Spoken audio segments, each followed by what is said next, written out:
Hello everyone, welcome to It's Me and your favorite सोपति Brahmachari two days reviews. पिछले episode में हमने देखा था कि ईशा को बिजली का बिल फटना था जो कि 20,000 आया था। उसे लग रहा था कि इसमें कुछ गड़बड़ है क्योंकि पिछले महीने 950 आया था। इस बार 20,000 का बिल आया है। फिर वो इसके बारे में दाइमा से बात करना चाहती है लेकिन दाइमा उसकी बात को इग्नोर कर देती हैं। फिर वो बंटी से रास्ता पूछती है कि बिजली विभाग कहाँ है। फिर वो बंटी बताता है उसका रास्ता। फिर सूरज आ जाता है और ईशा को बोलता है आपको ये सब काम करने की जरूरत नहीं है, आप जाके पढ़ाई कीजिए, मैं जाके बिजली का बिल भर के आता हूँ। फिर बंटी आ जाता है, सूरज से बोलता है कि सूरज भाई वो दुकानदार है सामान का दाम बढ़ा के दे रहा है, चलो उसकी खबर लेके आते हैं। फिर सूरज जो होता है बिजली का बिल लेके जाने लगता है भरने के लिए। लेकिन तभी हनुमान जी का मंत्र होने लगता है, पूजा होने लगता है मंदिर में। फिर सूरज हाथ जोड़ खड़ा हो जाता है। फिर ईशा होती है, वो बिजली का बिल लेके चले जाती है बिजली विभाग में। वहाँ जाने से पहले वो ब्लूटूथ के लिए बर्थडे का केक बना के जाती है जो उसने अपनी भाभी से सीखा था।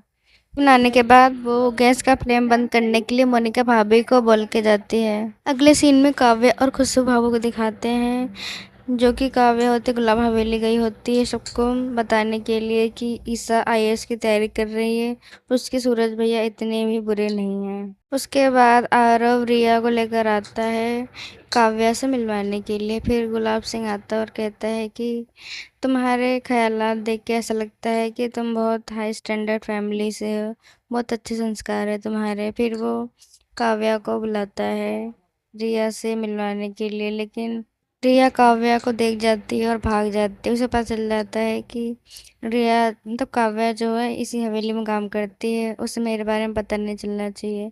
फिर वो आरव को मैसेज करके वहाँ से चली जाती है।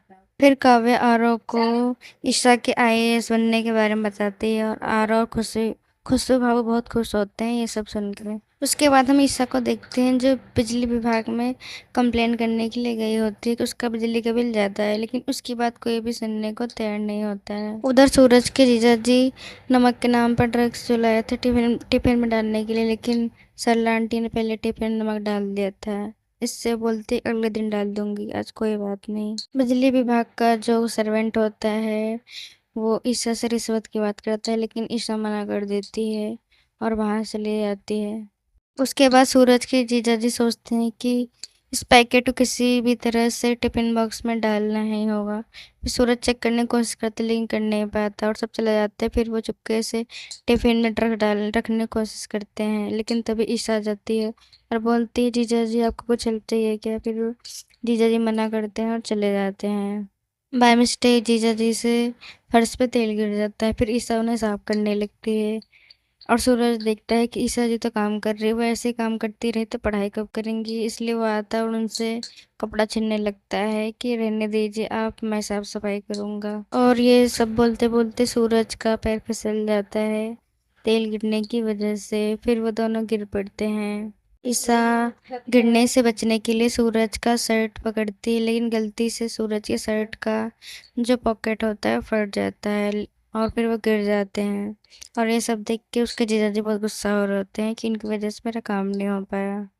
दोस्तों, अगर आपको मेरे आज का एपिसोड का रिव्यू अच्छा लगा हो तो आप मेरे चैनल को लाइक एंड सब्सक्राइब करना ना भूलें फॉर अपकमिंग एपिसोड्स रिव्यू।